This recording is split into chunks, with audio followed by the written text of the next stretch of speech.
Ny fiainan'olona tsy vita mora raha vao solona fakeo ela beny mpanakora. Alors, plus concrètement, je le dirai en malgache tout à l'heure pour la presse, mais plus concrètement, il vous arrive quelque chose dans l'Issalo, une fracture ou bien une crise cardiaque.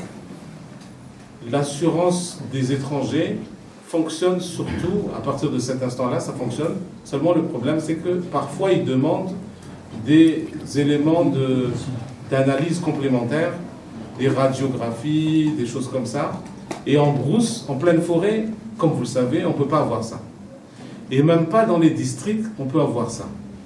Donc, les malades sont bloqués sur site. Et pour éviter qu'ils soient bloqués sur site, il y a ce premier secours-là qui va être maintenant assuré. C'est-à-dire qu'on l'évacue pour aller vers Tana. Et puis après, il y a la possibilité aussi d'évacuer ailleurs, mais je parle surtout de ce secteur-là, de ces premiers secours. Comment tu appelles ça? Primaire.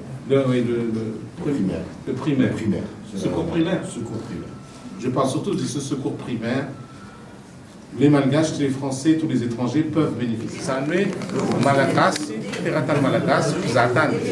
C'est mandia na hôtel, dia brag de brag zany ny vidy zavatra satria tsy mihoatra ny 5 000 ariary, tsy mihoatra ny 10 arivo ariary zany io zavatra io isan'andro.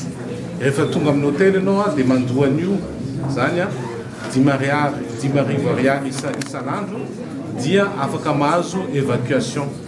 Zany hoe afaka alaina ianao raha sanatria misy problème, misy olona maratapoka ohatra na tapaka dia afaka évacuena manerana ny nosy zany io afaka évacuena makaty Antananarivo satria aty ny hôpitaly tsaratsara, aty ny hôpitaly afaka mitsabo tsaratsara kokoa.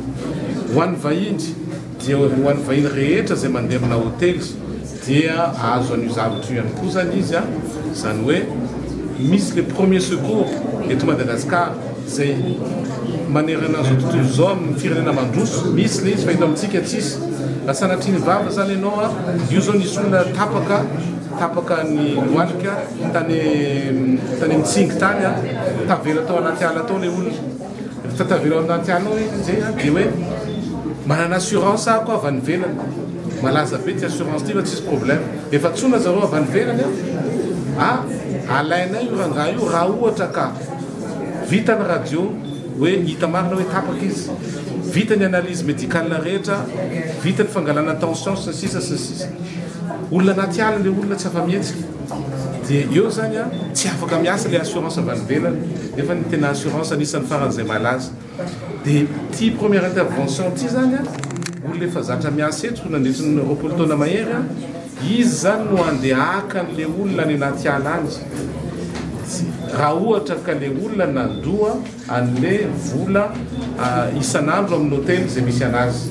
Fa io zany tsy voatery mandoa an'io ny touriste, fa raha ohatra ka tiany dia afaka mandoa an'io izy, amin'izay izy afaka mibénéficier an'le assistance zany. Ny fiainan'olona tsy vita mora raha vao solona fakeo